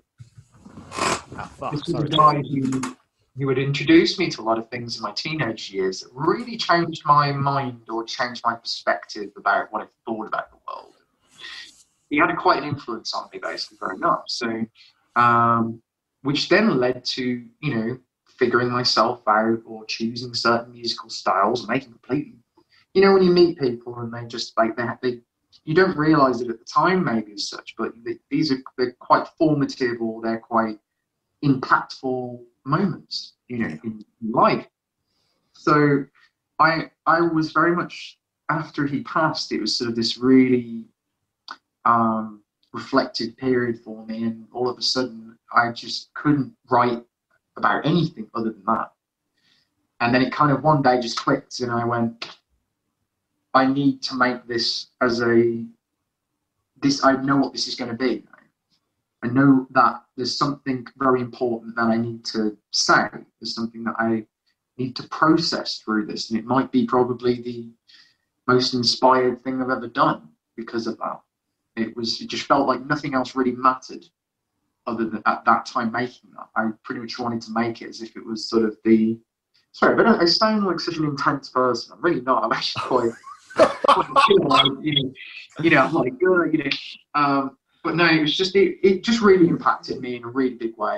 And the result was that album. It was just really much a journey from start. Because I did know him really well, but I hadn't seen him for quite a while. And it's just, yeah, so going through all of that, I think it's when somebody does pass away in your life, and it's been someone you've been especially close to. It's not like you know, an old relative or something, you know, which is sad, but it's like, I suppose it's different when you've had sort of these bonding experiences together, where, you know, you've been out in a random field somewhere smoking a joint together for the first time, you know, you know, having stupid laughs together. You've been talking about all of these, you know, mental ideas that you have and stuff about things, and they really resonated with you as you've grown older, and they've impacted you in your life. And it's you know, the album pretty much became about that, because there were originally songs about how I felt about myself, but then when he passed away, it's like I just saw the influence that he'd had on me as a person. It was the first time I'd really ever experienced that. So that's how it kind of presented itself. So kind of being a bit of a tribute to him, but also this kind of sense of that, how would I put it? Almost that like life in and of itself, it just sort of, after that, I really did feel that life was less of a game anymore. That, you know, it was sort of that I should be really, really thankful that I'm here, that so many other people are here, that we just miraculously that any of this is happening to all of us, you know, and very much a sort of, how would I put it? I'm trying to find the words for it. It's kind of like a moment of realization about one's mortality, the impermanence of things, you know, and that's kind of what that album is about. You know, it's about people who felt the way my friend felt, and yeah, it was a really meaningful thing for me to make. And I knew that, like, I didn't have a record label, didn't have any PR for it, I didn't have any of that stuff, but I know that that was what I wanted to do. I want to write things that are meaningful to me, and are true and are genuine. It's not bullshit, you know. I'm not pretending to be something I'm not. I'm trying to create something that I hope people will listen to, really feel, you know. And that's kind of what I really wanted to do with that, you know. As well as all of the technical aspect of doing it myself and really trying to create an atmosphere with it, because I wanted it to sound like its own little world in a way. So, yeah, it was something really, really incredibly. I think it's the one thing I've done in my life that I'm really proud of as a musician, is that. And I, you know, I'm just really grateful that anybody's listened to it. It does really sound like it does sound like this album has, I don't want to say saved your life, that's probably not the right words, but it seems like it's reinvigorated your love for music. It's done that thing you wanted to do since the start of it. It's helped you grieve over the loss of a friend. It's helped you do all these emotions. It feels like this is me on this. That was pretty much what it was, because it was like a kind of a sense of, yeah, this is what I do. This is unashamedly me, and the musical influences and the personal things that have inspired or influenced the album as well. You know, definitely, I'd say, yeah, it was really. It felt to me like a culmination of everything I'd wanted to do for a really long time. I obviously would have preferred it that my friend would be here instead, and have made the album be the way it was. I think it would have probably turned out a little bit differently. But even then, still, the aim still would have been sort of the same, in that I was looking to make something that really was the culmination of everything I'd learned, and all the time that I'd put in learning how to write songs, learning how to produce, learning how to mix. I even mastered the thing myself as well, learning how to master, you know, just doing every aspect of it to try and create something that, you know, would normally cost you thousands and thousands and thousands of pounds to try and do in a top-notch studio with a bunch of session guys or band members. And, you know, it's like, I just felt like I needed to do it for me. Like, I really needed to sort of do it for me first and foremost. And it turned out great because of that, because I was happy with it. And it was great to sort of share that with everybody as well. And the fact that people liked it, people listened to it, and I've had so many lovely messages about it. I mean, the other day I was sending out prints of the album artwork to fans and stuff. You know, it was just really nice. You know, so yeah, definitely was. Yeah, I'd say what you said was pretty spot on, really. Yeah. It is. I definitely implore anyone listening to go check it out. It is really good. So what's the future plans now? Well, this year has been, like I think I probably said at the beginning, it's sort of. I really, really wanted to I really wanted to start work straight away on the follow-up for Vertigo, because that took about 9 months for me to really put together. I was pretty much working on it all of 2019, really, and released it at the end of the year. And that was really intense, because, like I said, it was just sort of, I did that almost as if it was going to be like the last thing I was ever going to do as a musician. I always find that, like, I do have a bit of that kind of tendency anyway in music, because it just doesn't feel like I've done something important enough for myself personally if I don't feel like I've put everything of myself into it, you know. So I really wanted to start writing new stuff, because I thought I needed to personally do that for myself, for all of the reasons I've just explained to you. But also, that's still only one side of what I can do. And I'm really excited to kind of work on a new thing that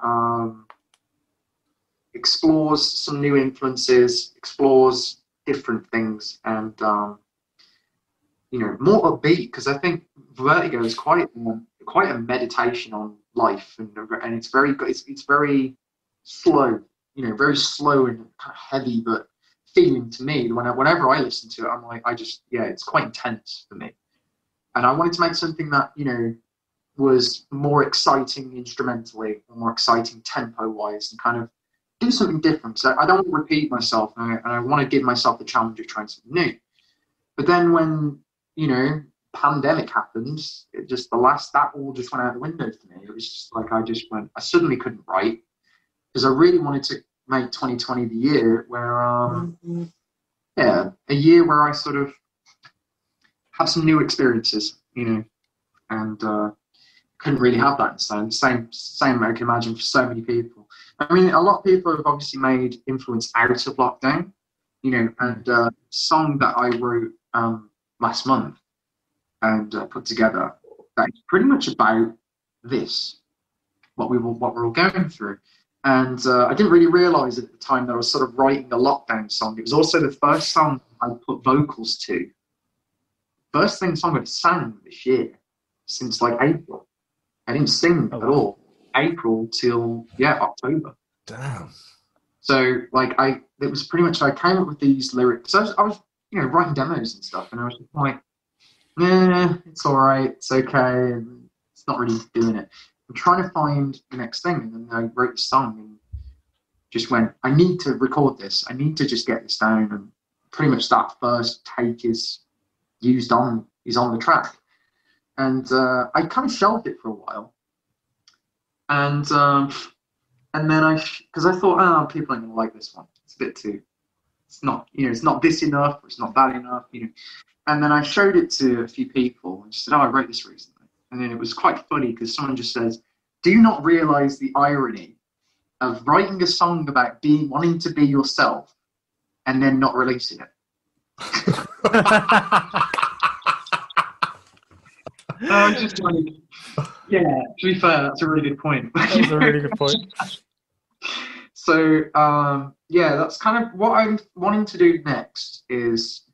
That's something I'm planning, or at least sort of toying with the idea of putting out. That'll probably be the first new thing I'm putting out since Vertigo, which has been a year. I can't believe I've not put anything out for a whole year, but I also can at the same time. It's been because I don't not only put so much of myself into that, but then the whole world stopped, this year as well. So it's so I decided to take this year to just focus on myself, get myself in a better place, get myself physically healthier. I lost loads of weight this year as well compared to how I was at the end of last year, and just did a load of really positive things this year. And I'm able to kind of come back to the music now and go, okay, it's going to sound bigger and better than ever, and I'm going to feel more inspired to make music. And the way this new track's gone, I'm really quite excited to sort of really release it to people, because I think it's not my words, but like from people I've shown it to, who usually are people who would say if it's shit, they'll tell me it's shit. But they were kind of like saying, this is probably like one of the best songs you've done. And that was really nice, because it was a song I literally thought I didn't know if anyone was going to like this one. So I was literally planning on shelving it and just going, all right, I'm going to put that to the side, keep cracking on. But no, it's come back again, and I've gone, okay, I'm going to have to probably put this out. I'm now intrigued now. I really want to hear this now. It's the other thing as well is that I think I was quite hard on myself quite a long time, kind of feeling that everything I made had to be perfect on some level. It has to be right. And I'm kind of trying to develop more of a mentality now, which is because I've had such a long time of not releasing stuff, and then all of a sudden suddenly releasing stuff, and then not releasing stuff again. I really want to just be a bit more brave with just releasing stuff.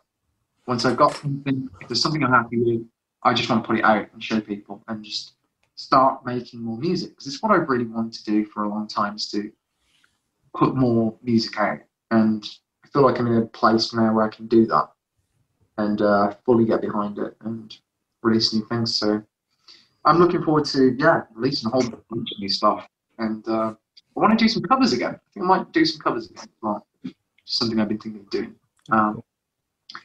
So yeah. Would you like to do a solo tour?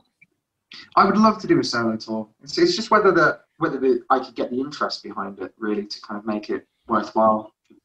Both myself and people and find the guys to do it. I would absolutely do that. We'll be there. We'll be there. No, I appreciate it. Follow you. I would like it to be able to just do justice to the material and just, it was something I really wanted to start putting together this year. I was kind of like, maybe I could. I know a few really good people. I'd love to sort of, even if it's just one show, maybe 2 shows, just see where it goes. I'd love to, put something together. Let's play these songs live, because I would absolutely love to, and I'd jump at the opportunity to do so. So yeah, 2020 kind of just put a pause on all of that stuff for me. In a good way and a bad way. It's good because I have the time to sort of just not for a while with the music thing, because I've never stopped really since like I was 9. So there's that aspect of it, but also the kind of like I was just getting rolling with things, So I'm hoping that like this whole thing is at least manageable for everyone. Here's hoping. Hopefully it fucks off soon. Yeah, that hopefully I can kind of start really seriously considering that again, making that a reality. So that'd be awesome. I also want to just say that I appreciate you taking the time to sort of just listen, because I know I have a lot to say. I do ramble a lot, so thanks for. Don't worry about we love it. It's what we love doing this. I hope what I've said has been interesting, so thanks. Absolutely not. I mean, I'm sat here like. I'm joking. I'm not. I'm really not. I am messing with you. It is all good. We're loving it. Absolutely loving it. No, I appreciate it. Tom, have you got any more questions before we move on to our little game? I've got one question left. Jasper just wants to say, hey, how are you doing? Yeah. Because obviously he's the man that put me onto you. Yeah. And Helen, his wife, has asked if you'll be going back to Strictly once COVID is over. Okay. It really is. I just have to wait and see. That's all I know. Because I think this year, obviously, because they've had, it's obviously been difficult for them to put it on this year because of the whole social distancing thing. I don't think it's necessarily would have been a wise idea on their part to sort of bring in random singers in every week, like just keep the same people every week. I think is what they've gone for. So that's why I haven't heard anything this year. Oh. But I'd love to do it again. So again, it's one of those, if I need it, I'm there. So awesome. That's awesome. Right. So before we go, we like to play a little game with our guests. We just call it the quick fire round. It's 6 questions, and we ask, and you just answer them as quick as you can. Nice and simple. Sure. Go for it. Favorite pizza topping?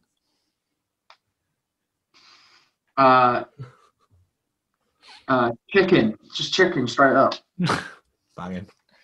Favorite cartoon growing up? Ren and Stimpy. Oh, good choice. Great choice. One album you can't live without? Ooh, that is a tough one. That's a really tough question. I'm going to try and answer as quick as possible. But one album I couldn't live without.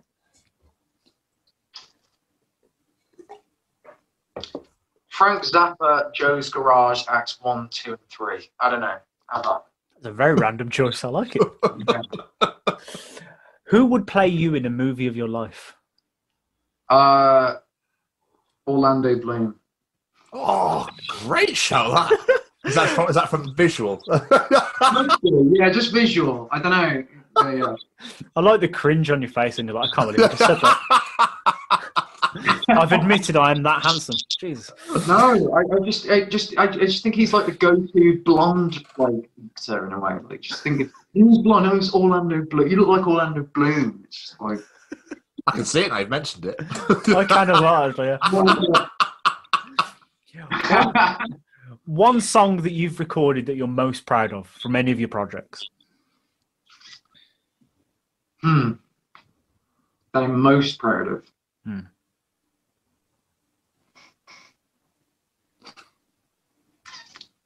That's a really hard one. That is a really hard question because I've done so many different things where it's like, that's amazing for these reasons. This is amazing for that reason. This fits in with this. This, everything then. No, there's some stuff I'm absolutely cringe at. There's some stuff I absolutely hate. I think, proudest thing I've ever done musically, song-wise, I'd say Message from the Water. That's off Vertigo at History's Edge. It's not even like the most vocally ridiculous song on the album. It's actually quite mellow, but just the thing as a whole, like it just, the emotion that I'm trying to convey in that song, just, it is that song. It just, I feel like I did it. So I'm really proud of that one. I love that track. And last question, any advice you would give to younger version of yourself? Younger version to myself. Okay. Don't smoke cigarettes. What is it? Do more LSD. The worst decision of my life was smoking cigarettes. Honestly, I think that's the worst thing I've ever done. Seriously, don't smoke cigarettes. Don't let anybody tell you that you can't do something. Be true to yourself, and you be wary of reality TV shows.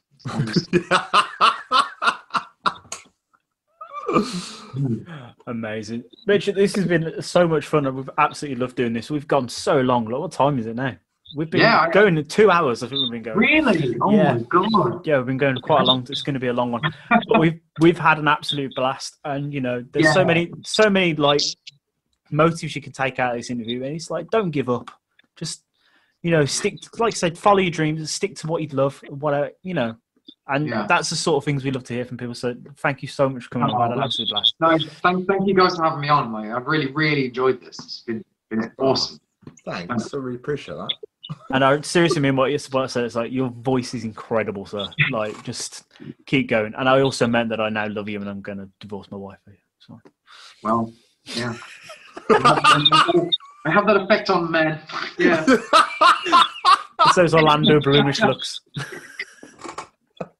No, cheers, guys. Man, it's been so fun. Thanks for having me. Really. Yeah. It's been an absolute blast. Thank you so much, my friend.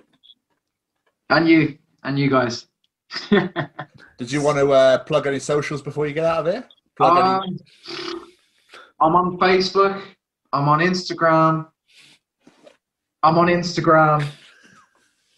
At Mitchel Emms, just at Mitchel Emms. Okay. I'm on Instagram, but you get YouTube's another one because I want to post more stuff on there, and I am going to post more stuff on that. But I'd say Instagram, Facebook, YouTube is where I pretty much update most of my stuff most often. So any of those, I'm always posting crazy, stupid things. So awesome.